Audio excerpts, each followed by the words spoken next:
Okay, I love this crowd. I noticed that this country no longer has a blue-eyed, blonde face. This country now tiene la cara de indio. Todas clases de indio. Okay, I'm supposed to tell you about the mid-60s. And in the middle 60s, there was a whole wave of change going on.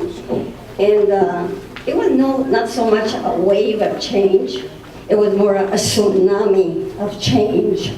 President Lyndon Johnson was in the administration at the time, and he started this project called the War on Poverty. We used to refer to it as the War on the Poor. And so they began a lot of projects that actually got la raza out of the field and into working in offices and projects and getting titles like coordinator, director, liaison, somebody.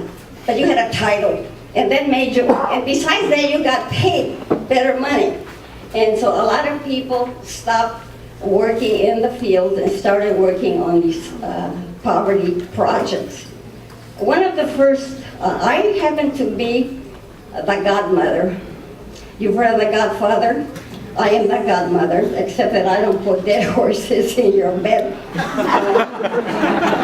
One of the first projects that I started working with, many of you may be familiar with the project, the Medicare project. And that is possibly the only project that has survived, but only because we have not stopped being 65 years old. And the Medicare project we were supposed to look for older people that were 65 and older and let them know that there was this program that would help them with their health care. And this is what we had started doing as. And so you had to be 65 then, but again, every time we keep getting people in 65, people don't die anymore. They just keep getting older and older, so Medicare is very successful. Anyway, so that was one of the first programas en contra la pobreza. Entonces, I got hired from the Medicare project. I was pushed on because one nice thing about this project is that you could keep on to another project. You were referred to someplace else. So the other one was the Manpower Opportunities Project. And that was headed by Hector Aveitia, and he was one, Hector was one heck of a walking encyclopedia. He could quote all kinds of statistics, and you would just sit there bugging eyed because you were listening to Hector and all of his statistics. The purpose of the Manpower Opportunities Project was to let la raza know, los barrios, to let them know that there was other work besides just working in the fields. And so we started, and my title was community worker. And so I was given the whole county of Fresno, and Madera, and Mariposa. I still don't know where Mariposa is. Because you see the stuff on the map, and it looks like a couple of inches, but after you start traveling all of those miles, you don't find Mariposa. So while we were working on some of these projects, there was this person who started to be una pulga en el rabo de los rancheros, and his name was Cesar Chavez. And so he started organizing farm workers. At the time, it was the United Farm Workers Association, the UFWA. And many of us started supporting Cesar Chavez, and we started organizing farm workers. Entonces, one of the other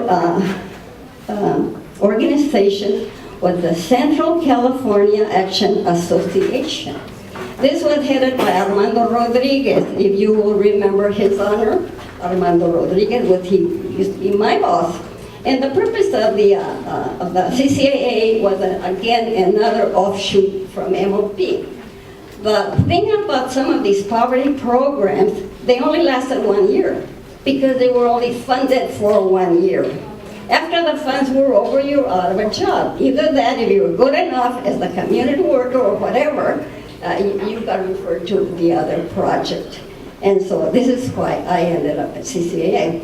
And the basis of CCAA was more of an educational project, so that we could teach a lot of these people that we had recruited from MOP to take ESL classes and to start some kind of training program. Many of the training programs that were available to Chicanos at the time, besides farm labor, so mechanicals, welding, or just to get under a car. Is there a Chicano alive that has never been under a car? So they learned mechanics.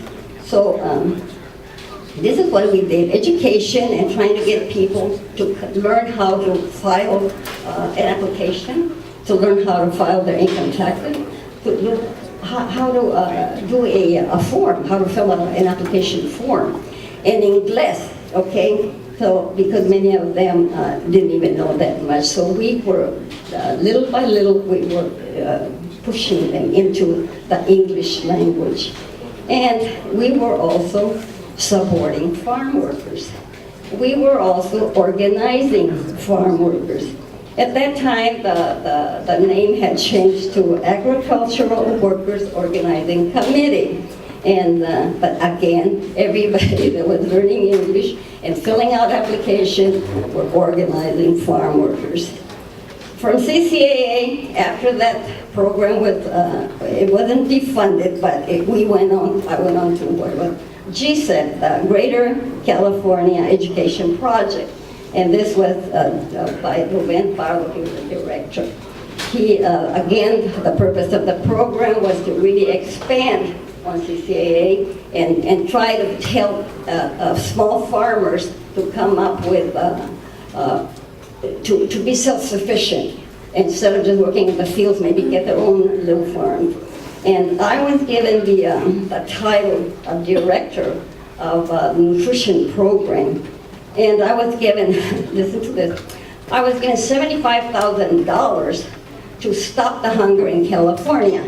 So that was going to be quite a trip. So what I did for Thanksgiving, I went and bought all kinds of turkeys and gave them away to the farm workers in Fresno County.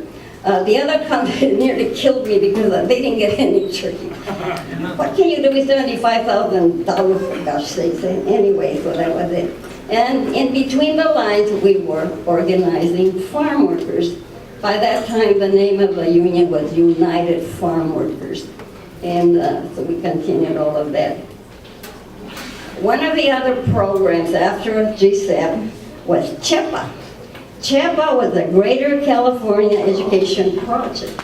And the director of that project was Ricardo Duran. And we also had Risco Rosada and Albert Nieto, and many of those guys that are still around. So the Chicano Health Education Planning Association, CHEPA, we were trying to get organized or set up health clinics.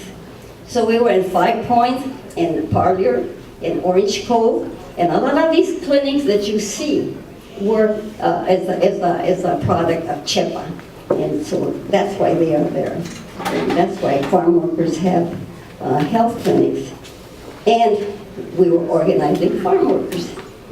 So all of these projects, no matter what we were doing, we were always organizing farm workers. So the movimiento just kept moving and moving and moving, and so Caesar's movimiento kept growing, even though we were changing proyecto, even though we were being funded on a yearly basis, we kept organizing farm workers.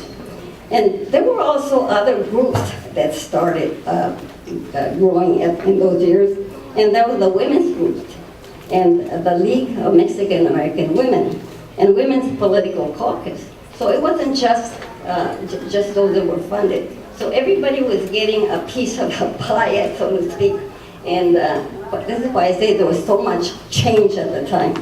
And the thing was that La Raza was getting jobs. They were getting out of the fields and working, in some of these projects, and learning how to be directors, learning how to be administrators, learning how to coordinate and plan and have these well-organized meetings. Stop.